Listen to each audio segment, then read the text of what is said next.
30 years ago, Icelanders drank beer legally for the first time in more than a generation. On Friday, the country celebrated the anniversary of the end of a long ban on beer. Fittingly, the celebration is called Beer Day. The drink was outlawed in Iceland for 74 years. All other alcohol remained legal, however. The beer ban finally ended on March 1st, 1989. The ban was left over from the country's prohibition days, which began in 1915 after the population voted in a referendum to outlaw all alcohol. The ban partly ended just 7 years later out of economic need. Spain refused to buy Iceland's largest export, fish, unless Iceland bought Spanish wines. Prohibition ended in another national referendum in 1933 by a very small majority.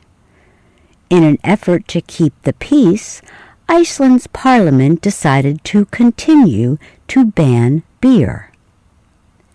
Historian Stefán Pálsson is a beer lover who works part-time at a brewery-based school of beer. He said that back in 1933, Icelanders did not care much about beer. They drank in order to become drunk, and beer wasn't really efficient for that, Pálsson said. Alcohol abuse remains a problem in Iceland. 1 in 10 Icelandic men over the age of 15 have been to alcoholism treatment at least once. The country's leading addiction treatment center, SAA, says. Most Icelanders agree with strong government restrictions on alcohol sales to reduce alcoholism. All alcohol, including beer, is only sold at government-run stores that have high taxes. A drinker can also, of course, just go to a bar, where a pint of beer usually costs about 1,100 krona, or $9. Icelanders' opinions of beer began changing in the 1970s, when more of them started traveling to sunny European beach communities and enjoying the drink. The call for beer of their own became strong, yet even by 1988, many people were against ending the beer ban, including some politicians. Steingrimur Sigfússon is parliamentary speaker. He recalls that at the time there was a real fear of change. Many thought hundreds of bars would open for beer drinkers and change society for the worst. Sigfússon himself voted against ending the ban.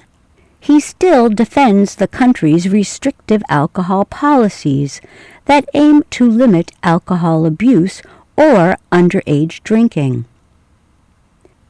The worst-case predictions never came true, but underage drinking did increase, he said. When the ban finally ended exactly 30 years ago, all 4 bars in Iceland's capital, Reykjavik, were full of happy drinkers. In one day, Iceland's 260,000 people bought 340,000 cans of beer at government-run alcohol stores. Hreindís Ylva was born the day the ban ended.